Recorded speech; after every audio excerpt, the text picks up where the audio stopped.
Good morning students. आज हम नया चैप्टर शुरू करने जा रहे हैं जिसका नाम है wind storms and cyclones. Wind storm cyclone शुरू करने से पहले चैप्टर शुरू करने से पहले मैं आपको कुछ बेसिक चीज़ें पढ़ाऊंगा, जिस तरह जैसे कि एयर और उसकी प्रॉपर्टीज़, विंड और इसके टाइप्स, जो कि आपको बेसिक नॉलेज उसकी होनी चाहिए।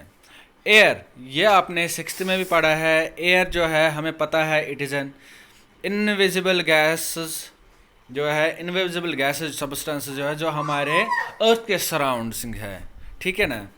ये मिक्सचर बना है डिफरेंट गैसेस से। इसमें जो मेन मेन कंपोनेंट है दैट इज़ नाइट्रोजन, जो कि 78% होता है। उसके बाद है next big component is oxygen, जो कि 21% अवेलेबल है।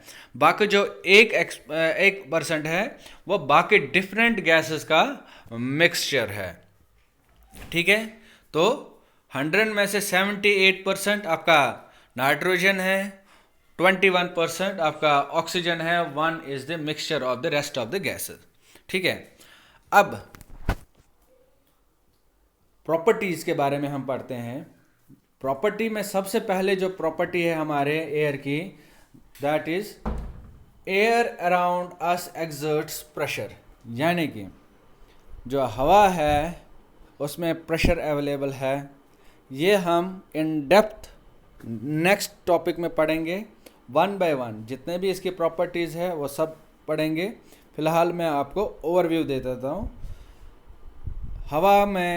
हवा जो है ये प्रेशर भी एक्सर्ट करता है, यानी कि इससे प्रेशर भी एक्सर्ट होता है।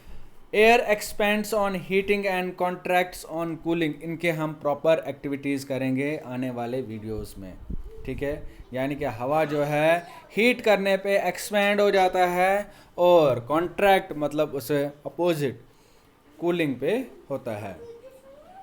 वार्म एयर राइजेस अप, यानी कि जो गर्म हवा है वो ऊपर जाती है, whereas comparatively cooler air tends to sink down towards the earth surface, ज़मीन की ओर जाने लगती है जो कूलर हवा होगी, ठंडी हवा होगी।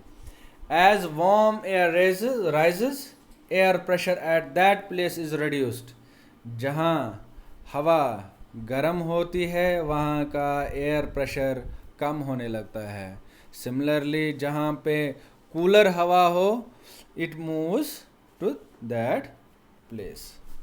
अब next is the wind. Wind क्या है? जो मूविंग हवा है, that is the moving air is called the wind.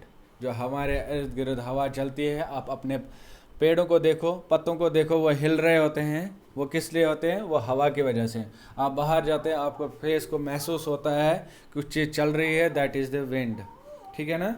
Air moves from region of high pressure area pressure to region of low air pressure.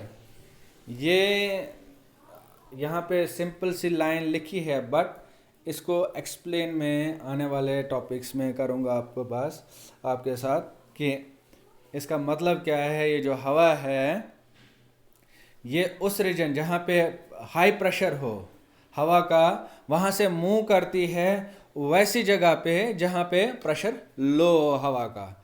आप समझ अगर नहीं पा रहे हैं तो मैं आने वाले वीडियोस में आपको बता दूंगा। अब टाइप्स है विंड के, one is the wind currents and second is the thunderstorms. Wind currents are generated due to uneven heating on earth.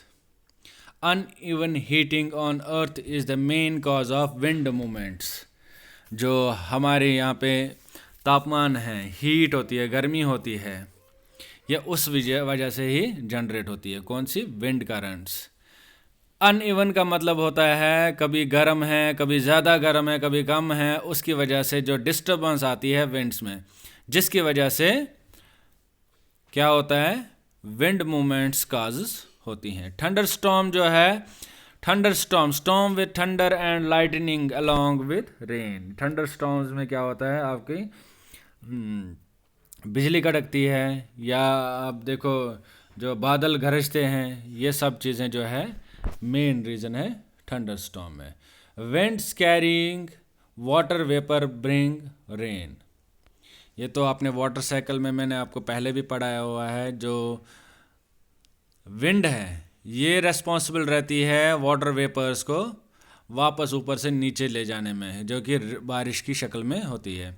High speed winds and air pressure difference can cause cyclones हम पढ़ेंगे कि ये क्यों होता है। जो winds में जब बहुत ज़्यादा स्पीड आने लगती है और एयर प्रेशर बढ़ता है और उसके डिफरेंस आपस में हो जाता है, जिसकी वजह से ही साइक्लोन्स पैदा होते हैं, बनते हैं, जिससे आपको पता है कितनी तूफान मच जाता है। It has become easier to monitor cyclones with the help of advanced technology like satellites and radars.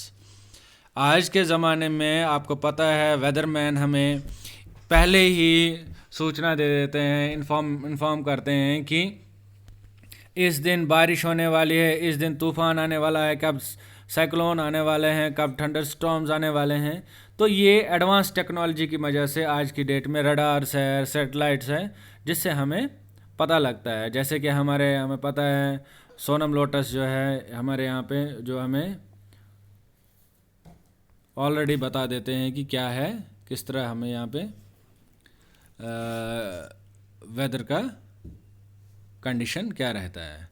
Self help is the best help, therefore it is better to plan in advance and be ready with the defence against any approaching cyclone. यानी कि इसका मतलब ये है कि cyclone से बचने के लिए आप अपने आप को पहले ही आप नेट के थ्रू इजीली आप गूगल करिए, आप देख लीजिए वेदर आपकी पर्टिकुलर प्लेस पे, या आप करंट लोकेशन दे दीजिए, आप वहाँ से पता कर सकते हो कि यहाँ पे नेक्स्ट 10 डेज़, नेक्स्ट 5 डेज़ का वेदर आपको वो एग्जैक्टली बता देगा। तो आप अकॉर्डिंगली अपना प्लान बना सकते हैं कहीं जाने के लिए, या किसी पर्टिकुलर आप अनजान जगह जाना चाहते हैं, वहाँ का वेदर आप 1 महीने का चेक कर सकते हैं। वैरी हो सकता है बट इतना ज़्यादा वैरी नहीं होता है। So this are the basic terms जो हमने आज पढ़ी हैं। कल हम इसमें सारा इन डेप्थ पढ़ेंगे कि किस तरह एयर के प्रेशर्स जो है उसके प्रॉपर्टीज़ है, हर एक प्रॉपर्टी को विद एक्टिविटी हम डिस्कस करेंगे। थैंक यू, तब तक के लिए।